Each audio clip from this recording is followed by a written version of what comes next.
ഞാൻ സാരിയുടെ ആളല്ല, എനിക്ക് പാവാടയും ബ്ലൗസും ആണ് ഇഷ്ടം. ഒക്കേഷണലി ഞാൻ ഗൗൺ ഇടാറുണ്ട്. സിനിമാറ്റിക് ഡാൻസ് കളിക്കും ഞാൻ. മറ്റേതാണോ മേഘദൂത്? അല്ല,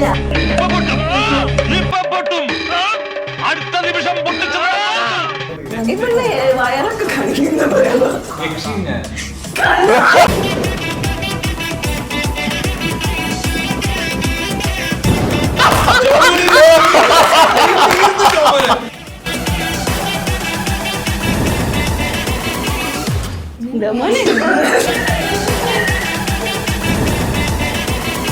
മറ്റേ പാട്ട്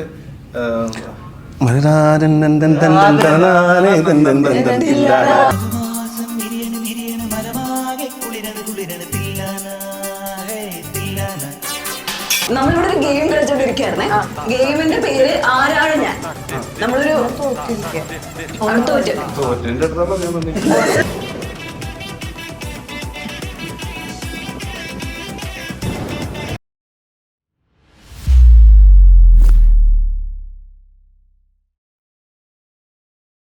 ഹലോ നമസ്കാരം. ഹലോ മമ്മി എന്ന സിനിമയുടെ വിശേഷങ്ങളുമായി ഇന്ന് നമ്മുടെ കൂടെ ഉള്ളത് ഐശ്വര്യലക്ഷ്മി, അദ്രി, ജഗദീഷ് ചേട്ടൻ, ഗംഗ ചേച്ചി ആൻഡ് ജോമ.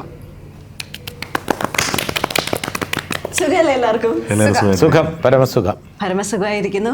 അപ്പോൾ ഒരു ഹലോ മമ്മി, എന്താണ് ശരിക്കും ഈ ഹലോ മമ്മി എന്ന് പറഞ്ഞു കഴിഞ്ഞാൽ? ആരെങ്കിലും പറ. ഹലോ മമ്മി എന്ന് പറഞ്ഞാൽ സാധാരണഗതിയിൽ നമുക്ക് ഫോണിലാണല്ലോ ഹലോ മമ്മി എന്ന് പറഞ്ഞാൽ സാധാരണഗതിയിൽ നമ്മൾ ഫോണിലാണല്ലോ ഹലോ എന്ന് പറഞ്ഞ് തുടങ്ങുന്നത്. അതെ, ഹലോ മമ്മി. ഇതിലെ ക്യാരക്ടർ ഹലോ മമ്മി എന്ന് വിളിക്കാൻ പറ്റാത്ത ഒരു സാഹചര്യമാണ്. കാരണം നമ്മൾ ഫിസിക്കലായിട്ടുള്ള പ്രസൻസ് ഇല്ലാത്തൊരു ക്യാരക്ടറാണ് ഈ മമ്മി. മമ്മി എന്താണെന്നുള്ളത് ഈ സിനിമയുടെ പ്രധാനപ്പെട്ട ഒരു സസ്പെൻസ് ഫാക്ടറാണ്. ട്വിസ്റ്റാണ്. ട്വിസ്റ്റ് അത് ആദ്യമേ കാണിക്കുന്നുണ്ട്. വലിയ സസ്പെൻസ് എന്ന് പറയാൻ പറ്റില്ല. പക്ഷേ ഈ മമ്മി എന്ന് പറയുന്ന ക്യാരക്ടർ എന്താണെന്നുള്ളത് ഏറ്റവും കൂടുതൽ അറിയാവുന്നുള്ളത് സാമുവൽ എന്ന് പറയുന്ന എൻ്റെ കഥാപാത്രത്തിനും എൻ്റെ മകൾ സ്റ്റെഫിയുടെ കഥാപാത്രം അവതരിപ്പിക്കുന്ന ഐശ്വര്യലക്ഷ്മിക്ക് ഞങ്ങൾക്കറിയാം മമ്മി ഉണ്ട് എന്നുള്ളത്. മമ്മി ഉണ്ട് എന്ന് പറയുമ്പോൾ അതിനകത്ത് കുറേ ലൈഫ് ആഫ്റ്റർ ഡെത്തോ ഒക്കെ വേണമെങ്കിൽ അതിനകത്ത് വരാം. ഹൊറർ കോമഡി ചിത്രമാണ്. ഹൊറർ ഉണ്ട്. ഹൊറർ ഇൻട്രസ്റ്റിംഗ് ഹൊറർ കോമഡി എന്ന് വേണമെങ്കിൽ പറയാം. ഇൻട്രസ്റ്റിംഗ് ആയിട്ടുള്ള, കാരണം പേടിപ്പെടുത്താൻ വേണ്ടിയുള്ള ഒരു പടമല്ല. ഇതിനകത്ത് രസകരമായി ഒരു പേടി ആസ്വദിക്കാൻ പറ്റുന്ന, പേടി സാധാരണ ആസ്വദിക്കാൻ പറ്റില്ലല്ലോ, ഭയങ്കര ഒരു വല്ലാത്ത ഫീലിംഗ് അല്ലേ. ഇവിടെ ബാക്കിയുള്ള ക്യാരക്ടേഴ്സിൻ്റെയൊക്കെ പേടി ആസ്വദിക്കാൻ പറ്റുന്ന തരത്തിലുള്ള ഒരു ഇതിവൃത്തമാണ്. ആ മമ്മിയുടെ പ്രസൻസ് ഇല്ലായ്മയുമാണ് അത് ബാക്കിയുള്ള ക്യാരക്ടേഴ്സിൽ ഉണ്ടാക്കുന്ന ഇമ്പാക്റ്റാണ്, അല്ലെങ്കിൽ അവരെ കൊണ്ടെത്തിക്കുന്ന സാഹചര്യങ്ങളാണ് ഹലോ മമ്മി. ഓക്കെ, അപ്പം അച്ഛനിൽ നിന്ന് നേരെ നമുക്ക് മകളിലേക്ക് വരാം. സ്റ്റെഫി, എനിക്ക് തോന്നുന്നു ചേച്ചിയുടെ കൊത്ത കഴിഞ്ഞിട്ടുള്ള അടുത്ത മൂവി കൊത്ത മൂവി ചെയ്യുന്ന സമയത്ത് ഞാൻ റേഡിയോ മാംഗോയിൽ ആർജയായിട്ട് വെക്കുക. അന്ന് ഞാൻ തിരുവോണത്തിന് ചേച്ചിനെ ഗസ്റ്റ് എടുത്തിട്ടുണ്ടായിരുന്നു. അത് കഴിഞ്ഞിട്ട് അന്ന് ഞാൻ അവിടെയായിരുന്നു. ഇന്ന് ഞാൻ ഇവിടെ വന്നപ്പോൾ അടുത്ത മൂവി ആയിട്ട് ചേച്ചി ഹലോ മമ്മിയിൽ ഇവിടെ വരും. അടുത്ത മൂവി വരുമ്പോൾ ഞാൻ എവിടെയോ ആണോന്ന് അടിപൊളി, നല്ലൊരു സ്ഥലത്തായിരിക്കട്ടെ. താങ്കൾക്ക് ഇഷ്ടമുള്ള ഒരു ജോബ് ചെയ്യുന്ന ഒരു സ്ഥലത്തായിരിക്കട്ടെ. അന്ന് എന്നോട് പറഞ്ഞിട്ടുണ്ടായിരുന്നു എനിക്ക് റേഡിയോ ജോക്കി ആവാനായിട്ട് എനിക്ക് ഭയങ്കര ആഗ്രഹമാണ്. നിങ്ങൾ സംസാരിക്കുന്ന എനിക്ക് എപ്പോഴും നൈല ആവശ്യമൊക്കെ സംസാരിക്കുന്നില്ലേ, സംസാരിച്ചു ഒരുപാട് ടോപ്പിക്സ് ഉണ്ടാവും സംസാരിക്കാൻ. നമുക്ക് നോർമലി സംസാരിക്കുമ്പോൾ ഇവരിപ്പോ ആർജി ചെയ്യാണോ എന്നുള്ള ഡൗട്ട് തോന്നും. ആർജിഎസിന് എല്ലാവർക്കും അത് ഇൻട്രസ്റ്റിംഗ് ആണ്. നിങ്ങൾ കഷ്ടപ്പെട്ട് പഠിച്ചെടുക്കുന്നതല്ലേ, അങ്ങനെ എത്ര പേർക്ക് ചെയ്യാൻ പറ്റും.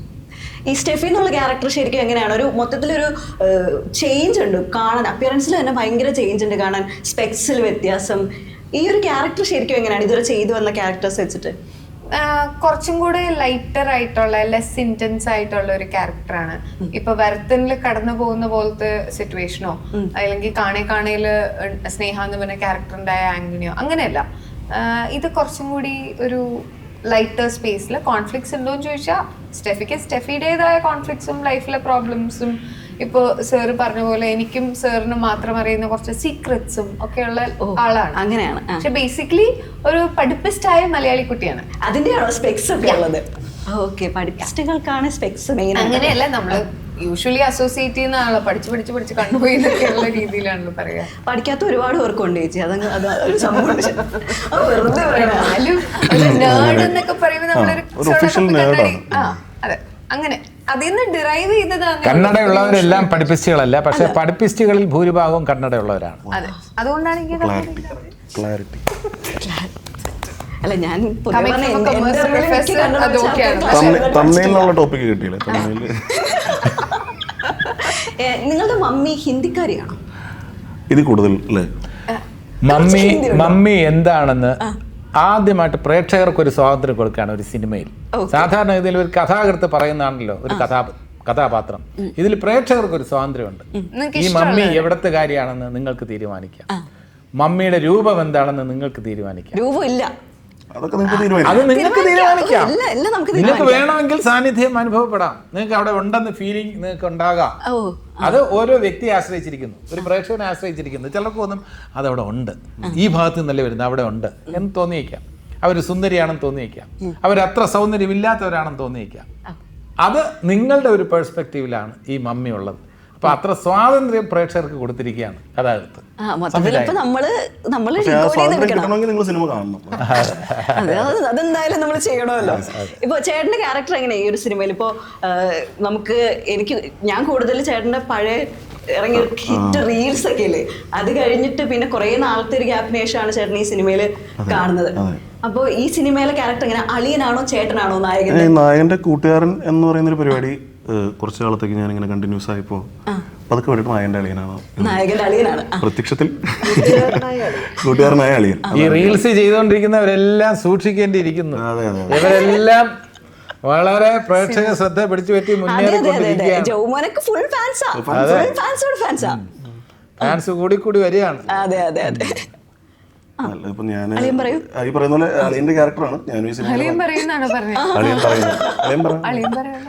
ഭയങ്കര എക്സൈറ്റഡ് ആണ് ഈ ഫിലിമിനെ കുറിച്ച്. ഇപ്പോൾ ചേട്ടൻ പറഞ്ഞ പോലെ ഇതിനകത്ത് ഹൊറർ എലമെന്റ് എന്നുള്ളതിനേക്കാൾ ഒരു ഫാന്റസി പരിപാടിയാണ്. അത് നമ്മൾ അടുത്തത് എന്താണെന്നുള്ളൊരു എക്സൈറ്റ്മെന്റ് ഉണ്ടല്ലോ. പേടിപ്പിക്കുക എന്ന് പറയുന്നൊരു സാധനമല്ല, നമുക്കൊരു എക്സൈറ്റ്മെന്റ് ഉണ്ടാവും. നമ്മൾ ഈ കഥ കേൾക്കുമ്പോഴും അല്ലെങ്കിൽ നമ്മൾ ഷൂട്ട് ചെയ്യാൻ പോകുന്നതിന് മുന്നേ ഒക്കെ നമ്മൾ ഇത് എങ്ങനെയായിരിക്കും ഷൂട്ട് ചെയ്യുക, എങ്ങനെയായിരിക്കും നമ്മൾ എല്ലാ സിനിമകളിലും പോയി ഷൂട്ട് ചെയ്യുന്ന പോലത്തെ കൈൻഡ് ഓഫ് എക്സ്പീരിയൻസ് അല്ല അതൊരു ഈ ഒരു സബ്ജക്റ്റിന്.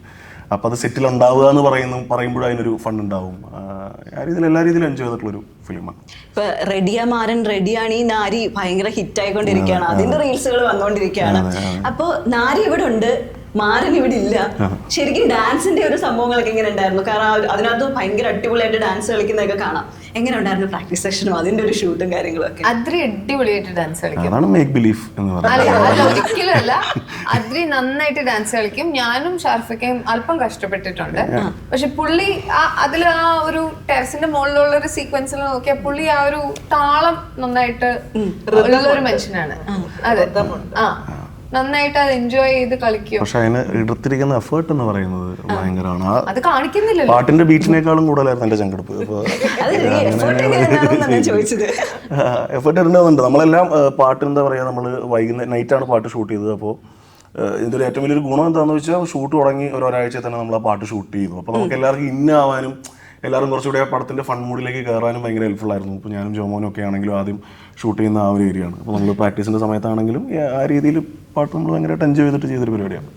പാട്ടിന്റെ തുടക്കത്തിലുള്ള ആ ലൈൻ ഉണ്ടോ എന്നുള്ളതാ, ഇനി തോക്കല്ല അതൊക്കെ വരും, പടത്തിൽ വരും. എനിക്ക് ഭയങ്കര ഇഷ്ടമുള്ള ഒരു പോർഷൻ ഉണ്ട്. മുസിൻപരാരിയാണ് ലിറിക്സ് എഴുതിയിരിക്കുന്നത്. ഭയങ്കര രസമുള്ള ലിറിക്സ്. ഇത് കല്യാണത്തിനെയും തോക്കിനെയും തോക്കലിനെയും ഒക്കെ കണക്ട് ചെയ്തിട്ടൊരു തോക്ക് കൊണ്ടൊരു വേർഡ് പ്ലേ ആണ്. അതെനിക്ക് ഇഷ്ടമുള്ള ലിറിക്സാ. അതാണ് തുടങ്ങിയത്. അപ്പൊ നമ്മുടെ ലിറിക് വീഡിയോ വന്നപ്പോ ആ ലൈൻ വെച്ചിട്ടില്ല, അത് എന്തോ എന്നുള്ളതാണ് എന്റെ പ്രാർത്ഥന. അത് ഭയങ്കര രസമുള്ള ഒരു ലൈനാണ്. ഓക്കെ ജോമോനെ, ആദ്യം തന്നെ ഒരു വലിയ കൺഗ്രാറ്റുലേഷൻസ് വാഴയുടെ ബിഗ് സക്സസിന് വേണ്ടിയിട്ട്. അതെ, ജഗദീഷ് ഉണ്ട്. പക്ഷെ ജോമോന് പറയുമ്പോഴേ, കാരണം ജഗദീഷ് ചേട്ടന് നമ്മള് പ്രൂവൻ ആക്ടറിനോ, അപ്പോൾ നമുക്ക് പെട്ടെന്ന് ജോമോനകത്ത് കിട്ടുമ്പോൾ നമ്മള് കുറെ ആൾക്കാർ ഒരുപാട് ഡിസ്കസ് ചെയ്തു. ശരിക്കും ജോമോനെ പോലെ ഒരു ഫ്രണ്ടിനെ കിട്ടിയായിരുന്നെങ്കിലോ. എനിക്ക് എന്താണ് ബ്യൂട്ടി, ഈ സിനിമയുടെ ബ്യൂട്ടി എന്താണ് ജോമോനെ?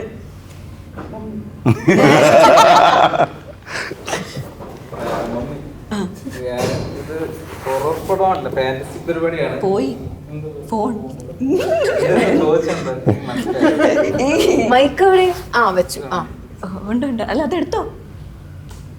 ഒരു പ്രൊമോഷന് വേണ്ടി ഞാൻ എൻ്റെ ഐഫോൺ വരെ ദൂരെ വലിച്ചെറിയാം. ഞാൻ ചോദിച്ചത് ഈ സിനിമയുടെ ശരിക്കും ബ്യൂട്ടി എന്താണെന്ന് ഞാൻ ചോദിച്ചത്. ജോമോന്റെ ക്യാരക്ടർ എല്ലാരും ബ്യൂട്ടീസ് ആണ്. അവരുടെ പരിപാടികളെല്ലാം സെറ്റായിട്ട് ചെയ്തിട്ടുണ്ട്. ജോമോന്റെ പിക്കപ്പ് ലൈൻസ് വല്ലതും ഉണ്ടോ ഇവിടെ?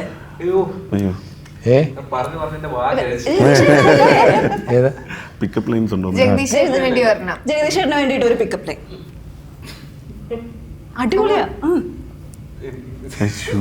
ഇവിടെ ജഗദീഷേട്ടന് വേണ്ടിയിട്ട് ഒരു പിക്കപ്പ് ലൈൻ. ജോമോന് സുവർണ അവസരം. കേൾക്കാൻ വേണ്ടിട്ട് ചേട്ടന് പിക്കപ്പ് ചെയ്യാൻ എന്താ എന്താ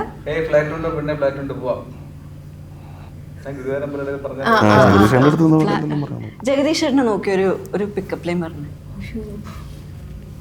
ജഗദീഷേട്ടാ ഓക്കെ. പിന്നെന്താ?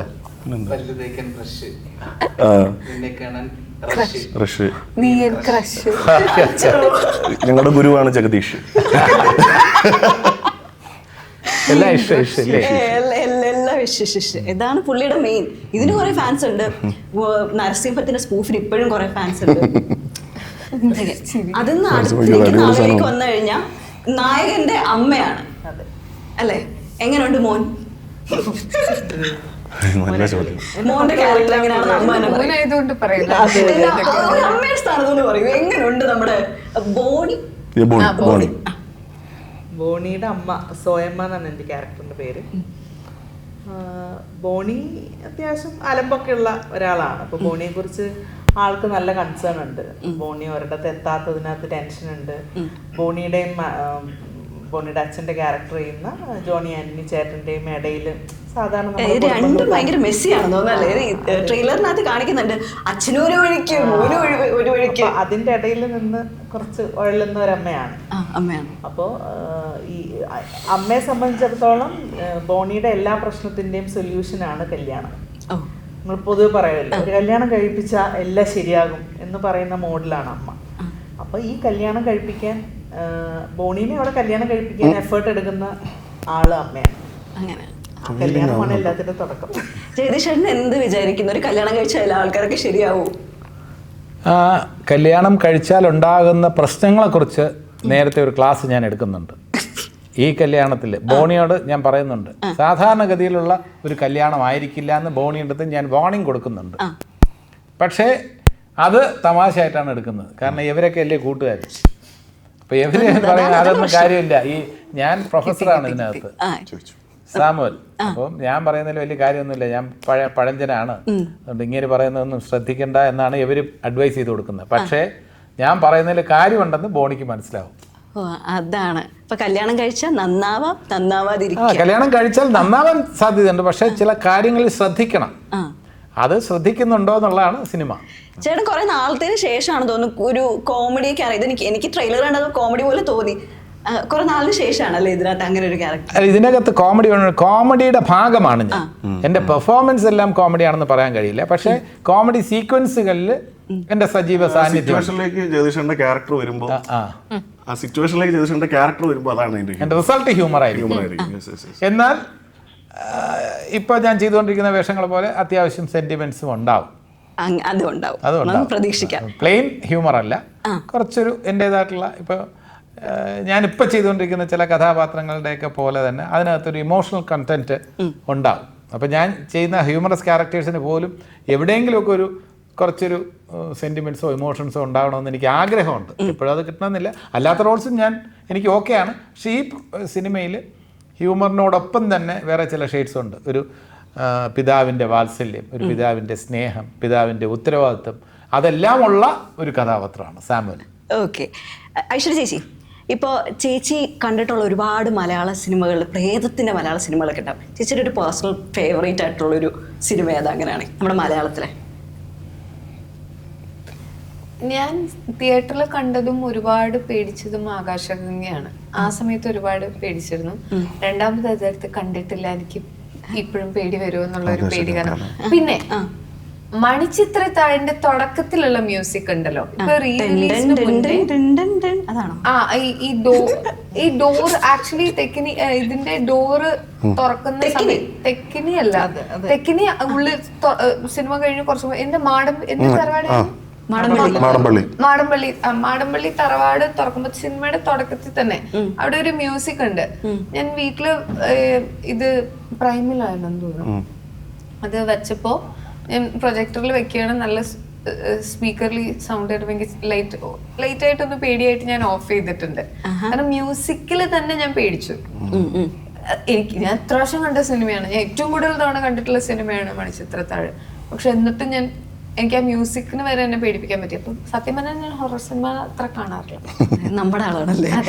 വെറുതെ എന്തിനാ ഇരുന്ന് പേടിക്കുന്നത്. പക്ഷെ ഇത് ഹൊറർ അല്ല, ഇത് നമുക്ക് ആൾക്കാർക്ക് പേടിയുള്ള എന്നെ പോലുള്ള ആൾക്കാർക്ക് ഒന്നുമില്ല, ഇത് ചിരിക്കാനാണുള്ളത്.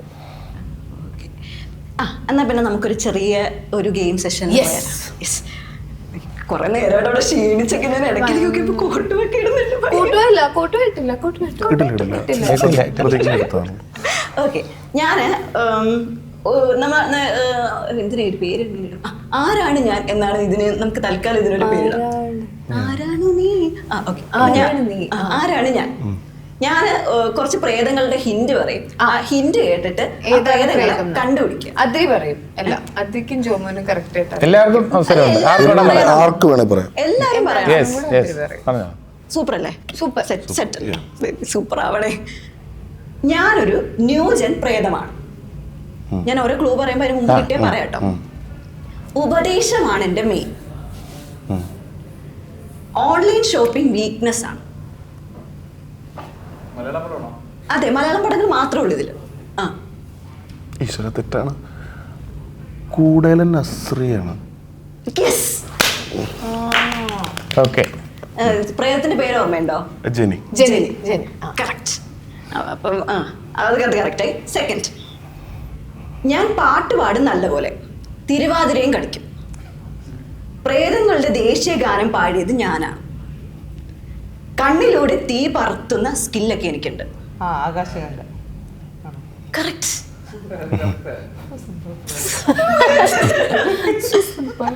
ആകാശഗംഗ കണ്ടിട്ടല്ലേ പേടിച്ചു. എന്നിട്ട് ഇതൊന്നും ഓർമ്മയുണ്ടായില്ലേ? ചേച്ചി കൈപൊക്കൊണ്ട് ഞാൻ അവസരം നിഷേധിക്കാത്തതാ. എന്നാ പിന്നെ അടുത്തത് ആരും ഒന്നും മിണ്ടല്ലേ. ഇത് ഭയങ്കര ഈസിയാന്ന് തോന്നുന്നത്. ഞാനൊരു ഹൈലി എഡ്യൂക്കേറ്റഡ് ആയിട്ടുള്ള ആളാണ്. സെന്റി അടിക്കാൻ എന്നെ കഴിഞ്ഞിട്ടേ ഉള്ളൂ വേറെ ആരും. എനിക്ക് ചുരിദാറാണ് ഇഷ്ടം. ഇത് വെച്ചിട്ട് എന്തെങ്കിലും കിട്ടിയോ? പിന്നെ ഒരു സ്കില്ലുള്ളത്, അടച്ചിട്ട ഷട്ടറിൽ കൂടെ ഞാൻ അപ്പുറത്തോട്ട് ഇപ്പുറത്തോട്ട് ചാടി കളിക്കും. അടച്ചിട്ട ഷട്ടറൊന്നും പ്രശ്നമല്ല. ഇങ്ങനെ ചുരിദാറാണ് എന്റെ main. Highly educated. Highly educated പ്രേതം. ഇതൊരു ആത്മാവാണ്. ആത്മാവ്.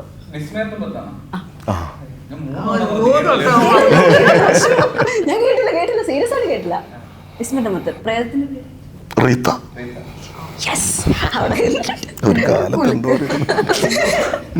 അന്ന് അടുത്തത്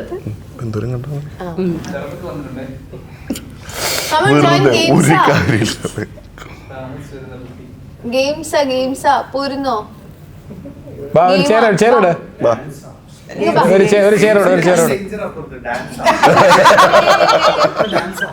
ചേരോട് കൊടുക്ക്.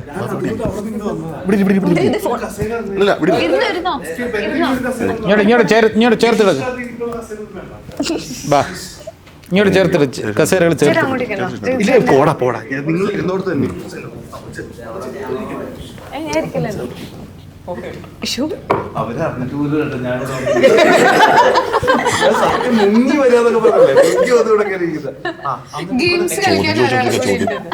ഗെയിം എന്നൊക്കെ പറഞ്ഞപ്പോ എല്ലാവർക്കും എന്താ അതല്ലേ. ഹലോ ചേട്ടാ, ഞാൻ ചൈതന്യ. ഓക്കെ, നമ്മളിവിടെ ഒരു ഗെയിം കളിച്ചോണ്ടിരിക്കുകയായിരുന്നേ. ഗെയിമിന്റെ പേര് ആരാണ് ഞാൻ. നമ്മളൊരു തോറ്റിരിക്കുക.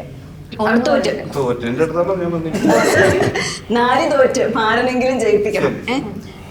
എന്റെ കയ്യിൽ ഒരു 7 ക്വസ്റ്റ്യൻ ആണുള്ളത്. 3 എണ്ണം കഴിഞ്ഞു. 4ാമത്തെ ക്വസ്റ്റ്യൻ ഞാൻ ഹിന്റ് തരും. ആ പ്രേതം ആരാണെന്ന് കണ്ടുപിടിക്കണം. മലയാളം പ്രേതം. നെക്സ്റ്റ്, വെള്ള സാരി എനിക്ക് നിർബന്ധം. സൈക്കിളിന്റെ പിറകിൽ ഇരിക്കാനാണ് എനിക്കിഷ്ടം. എന്റെ ചിരി ഫേമസ് ആണ്. ചുണ്ണാമ്പുണ്ടോ ചേട്ടാ? ഞാൻ വന്നപ്പോ പവറായി. ഇത്രയും അത് മാരന്റെ ഒരു പവറേ. ഇത്രയും നേരം പറഞ്ഞില്ലായിരുന്നു. ഭാർഗവി നിലയം പ്രേതത്തിന്റെ പേര് ഭാർഗവി ആയിരിക്കും. ഭാർഗവി ആയിരിക്കും. ആകാശഗംഗയിലാണല്ലോ പ്രേതം. നെക്സ്റ്റ്, ഞാൻ സാരിയുടെ ആളല്ല. എനിക്ക് പാവാടയും ബ്ലൗസും ആണ് ഇഷ്ടം. ഒക്കേഷണലി ഞാൻ ഗൗൺ ഇടാറുണ്ട്. സിനിമാറ്റിക് ഡാൻസ് കളിക്കും ഞാൻ. മാലാവള കൺമഷിയൊക്കെ എനിക്ക് നിർബന്ധമാണ്. ഇതൊരു മിഡിൽ ക്ലാസ് പ്രേതം തന്നെയാണോ? പ്രേതം. സാരിയുടെ ആളല്ല. സാരി ഉടുക്കാറില്ല. പുള്ളിക്കാരി പാവാട ജോമോളാണോ? അല്ല, പാവാടയും ബ്ലൗസും ആണ് ഇടുക. നന്നായിട്ട് ഡാൻസ് ഒക്കെ കളിക്കും. അല്ല, വീണ്ടും ലിസ അന്ന് പിന്നെ ഉള്ള സിനിമ ഡാൻസ് ഒക്കെ കളിക്കും. പിന്നെ ഇടയ്ക്ക് ഒക്കേഷനിൽ പുള്ളിക്കാരി ഗൗണൊക്കെ ഇടാറുണ്ട്. വെള്ള ഗൗണൊക്കെ ഇട്ടിട്ടൊരു ഈ പുള്ളിക്കാരി എപ്പോ ഡാൻസ് കളിച്ചാല് ഒരെണ്ണം ഗൗൺ ഇട്ടിട്ടുള്ള ഒരു പാട്ടുമുണ്ട്, ഒരു പാവാട ബ്ലൗസ് ഒക്കെ ഇട്ടിട്ടുള്ള പാട്ടുണ്ട്. അല്ല, ഈ മേഘയുമായിട്ട് ഈ പറയുന്ന ഒരു സംഭവത്തിന് ഈ പറഞ്ഞൊരു സംഭവത്തിൽ മേഘ എന്നുള്ള അതായിട്ടൊരു ബന്ധമുണ്ട്. പക്ഷെ സിനിമയുടെ മറ്റേതാണോ? മേഘദൂത് അല്ല. അയ്യോ ഇത് ജതീഷയുടെ എന്തെങ്കിലും റീ റിലീസ് ആയ സിനിമ. പാവാടയും ബ്ലൗസ് ഇടുന്ന പ്രേതം അല്ല, അതിൽ പ്രേതത്തിന് ഇതില്ലേ? ഇതിന്റെ ക്ലൂ ഉണ്ട്, പക്ഷെ ഞാനത് അല്ല. ഇതിന്റെ ഒരു ഇത്രയാണ് ക്ലൂ. പിന്നെ വേറൊരു ക്ലൂ ഉണ്ട്. അത് പക്ഷെ അല്ലല്ല, ആ ക്ലൂ മോശം. ക്ലൂ ശരിയല്ല. അതുകൊണ്ടാണ് ഇപ്പഴേ വയറൊക്കെ കാണിക്കുന്ന പറയാ.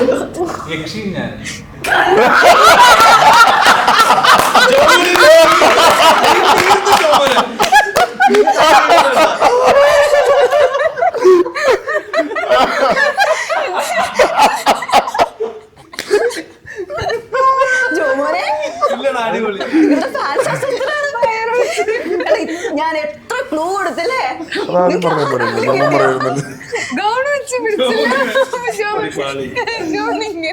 അബദ്ധത്തില് ഞാൻ പറഞ്ഞും പോയി. ശരിയാണ്. അടിപൊളി ക്ലൂ ആയിരുന്നു. അല്ലാതെ ഞാൻ ആ സാധനം കുറച്ച് പറയുമ്പോ മോശമായി പോകുന്ന അറിയില്ല. എല്ലാവർക്കും ഉള്ളതല്ലേ. എനിക്ക് ഇതുവരെ മനസ്സിലായിട്ടില്ല അതെന്താണ് ഇത്ര ഇൻട്രസ്റ്റ്. നമ്മുടെ സോഷ്യൽ മീഡിയയിൽ ആൾക്കാർ പലത് അതുകൊണ്ടല്ലേ പറയാൻ എന്തെങ്കിലും പറയാൻ പേടി വരണേ. അപ്പൊ നമ്മുടെ പാട്ടൊക്കെ ഇല്ലേ, പൊന്മാനി, ആ പാട്ടൊക്കെ അതിനകത്തുള്ള. നെക്സ്റ്റ്, ശരി, ഇനിയിപ്പോ രണ്ടെണ്ണേ ഉള്ളൂ. ഞാനാണ് പ്രേതങ്ങളുടെ യൂണിഫോമിന്റെ കളർ മാറ്റി തുടങ്ങിയത്.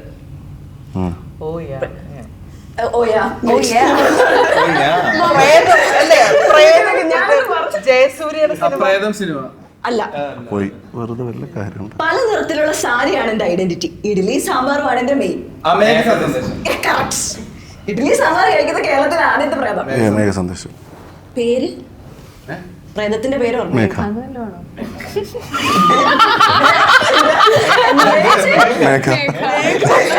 മേഘസന്ദേശത്തിൽ മേഘയല്ല പ്രേതം. റോസി. റോസിക്ക് ഇഡ്ഡലി സാമ്പാറാണ് ഇഷ്ടം. കണ്ടിട്ടില്ലേ? അതിലല്ലേ മറ്റേ പാട്ട്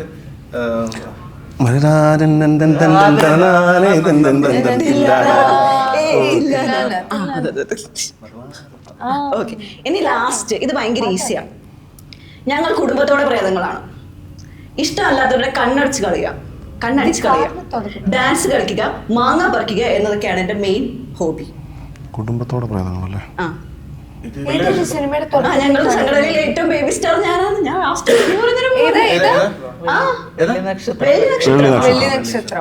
മാങ്ങ പറി, ഡാൻസ് കളിക്കും.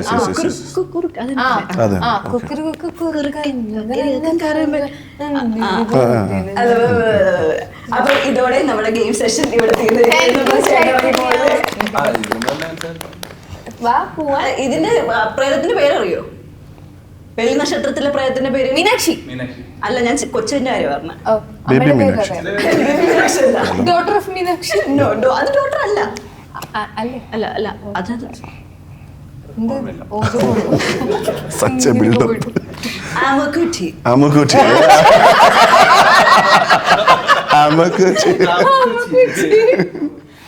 ജഗദീശൻ എന്താ പറയുന്നേ? എന്തോരം പേടിപ്പിച്ച. അല്ല, അതിനകത്ത് അറിയാം, ഈ പ്രേതത്തിന്റെ കാര്യങ്ങൾ എനിക്ക് അധികം ഡീറ്റെയിൽസ് അറിയില്ല. അങ്ങനെ അറിയില്ലല്ലേ? അല്ല, പ്രേതമായിട്ട് സമ്പർക്കമില്ല. ഞാൻ ഈ പ്രേതങ്ങളിൽ വിശ്വസിക്കുന്നില്ല. അപ്പൊ ഭാര്യ പടത്തില് ഭാര്യ അതന്നെ എന്റെ മമ്മിയുടെ കഥ ഞാൻ ചോദിച്ചത്. അതെ, ഈ പ്രേതത്തിൽ ഞാൻ പ്രേതമാണെന്ന് വിശ്വസിക്കുന്നില്ല ഈ പടത്തിൽ പോലും. എന്നെ സംബന്ധിച്ചിടത്തോളം പ്രേതമല്ല. എന്നെ സംബന്ധിച്ചിടത്തോളം പ്രേതമല്ല. എനിക്ക് പ്രേതമല്ല, എനിക്ക് മരിച്ചിട്ടില്ല. അങ്ങനെയാണ് കഥയിൽ.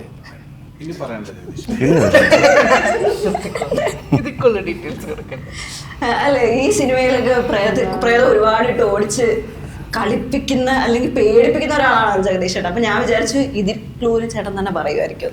അല്ല, ഇതിൻ്റെ ഓഫ്കോഴ്സ് ഈ പറഞ്ഞ പോലെ ഈ ഡീറ്റെയിൽസ് എന്നൊക്കെ പറയുമ്പോൾ ഇതിനകത്ത് പാവാടയും ബ്ലൗസും അല്ലെങ്കിൽ ഇന്ന രീതിയിൽ ജോമോൻ കണ്ടുപിടിച്ച പോലെയൊക്കെ ക്ലൂ, അതെ, അത്തരം പ്രേതങ്ങൾ ഓക്കെ, ഇതൊക്കെ എൻജോയ് ആയിട്ടുള്ള സിനിമകളാണ്. അപ്പോൾ ഇതിൻ്റെ ഒരു പ്രത്യേകത എന്ന് പറഞ്ഞൊരു എക്സാം പോലെ വന്നപ്പോൾ ഞാൻ ആലോചിച്ചുകൊണ്ടിരിക്കുന്നതിനിടയ്ക്ക് അവരെല്ലാം ഉത്തരം പറഞ്ഞു. അല്ലാത്ത ഈ പ്രേതങ്ങളുടെ കാര്യത്തിൽ എനിക്ക് കുറച്ചുകൂടെ ആലോചിക്കാൻ സമയം തരണം. നമ്മൾ കുറച്ചും കൂടെ അതിനെ പറ്റിയിട്ട് തീവ്രമായി റിസർച്ച് ചെയ്യണം. ഇവർക്ക് ആലോചിച്ചാൽ മതി, എനിക്ക് അതിനെ കുറിച്ച് റിസർച്ച് ചെയ്യണം. അതെ അതെ, ഞങ്ങൾ പ്രൊഫസേഴ്സ് അങ്ങനെയാണ്. എൻ്റെ ഒരു രീതി അതാണ്. ഓക്കെ ചേട്ടാ, അപ്പൊ നമ്മള് ഗെയിമൊക്കെ കളിച്ചിരുന്നു. തുടങ്ങിയ സമയത്ത് ചേട്ടൻ ഉണ്ടായിരുന്നില്ല. ഓക്കെ, ഇപ്പൊ മാരൻ പറയൂ, മാരൻ റെഡി ആയിട്ടില്ലേ? എങ്ങനെ പോകുന്നു ഡാൻസ് ഒക്കെ? ഹലോ മമ്മിയുടെ ഇതെങ്ങനെയാണ് ഇതിന്റെ ഒരു മൂഡ്?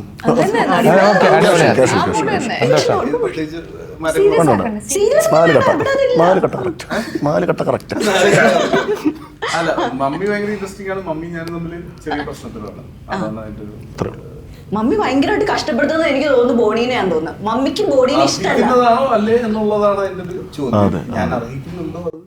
എന്നാലും എന്തായിരിക്കും മമ്മിക്ക് ബോണീനോട് ഇത്ര ഇഷ്ടക്കേട്? അപ്പൊ 21-ാം തീയതി പടം കണ്ടാ മനസ്സിലാവും. അങ്ങനെ ഡാൻസ് പ്രാക്ടീസ് എങ്ങനെയാണ്? ഞങ്ങൾ നേരത്തെ ഇവിടെ ചോദിച്ചു. ചേട്ടൻ അതിനകത്ത് ഭയങ്കരമായിട്ട് റെഡിയാമാരനകത്ത് അടിപൊളിയായിട്ട് ഡാൻസ് കളിച്ചിട്ടുണ്ട്. എങ്ങനെ ഉണ്ടായി?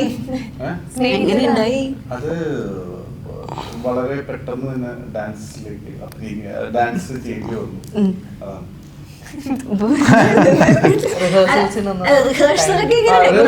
കുറച്ച് സമയം കിട്ടിയുള്ളൂ. നമ്മൾ ഈ K4 കല്യാണമൊക്കെ സമയത്ത് ബേസ്ലൈറ്റിനൊക്കെ പറയുന്നതായിട്ട് ഇങ്ങനെ എല്ലാവരും വിളിച്ച് ചോദിക്കാറുണ്ടായിരുന്നു, നന്നായിട്ട് ഡാൻസ് കളിക്കോ, നന്നായിട്ട് ഡാൻസ് കളിക്കോ. കുറച്ച് പഠിപ്പെട്ട പരിപാടിയായിരുന്നു.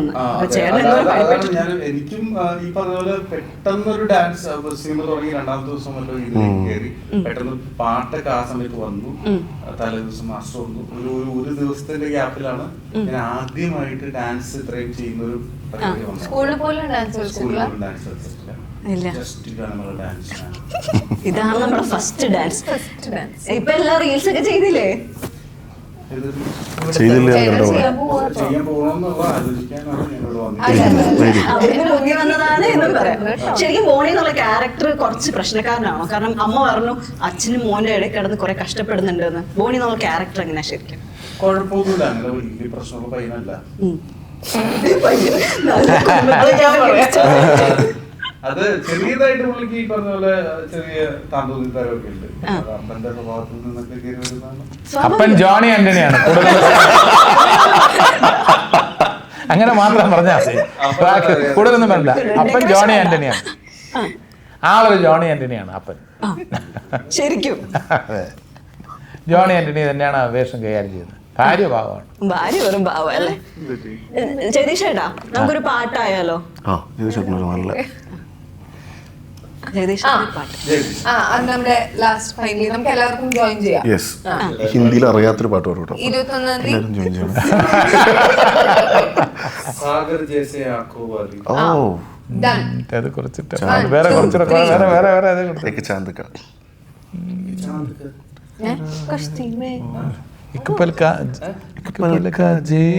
അതറിയോ? അത് പാടാം.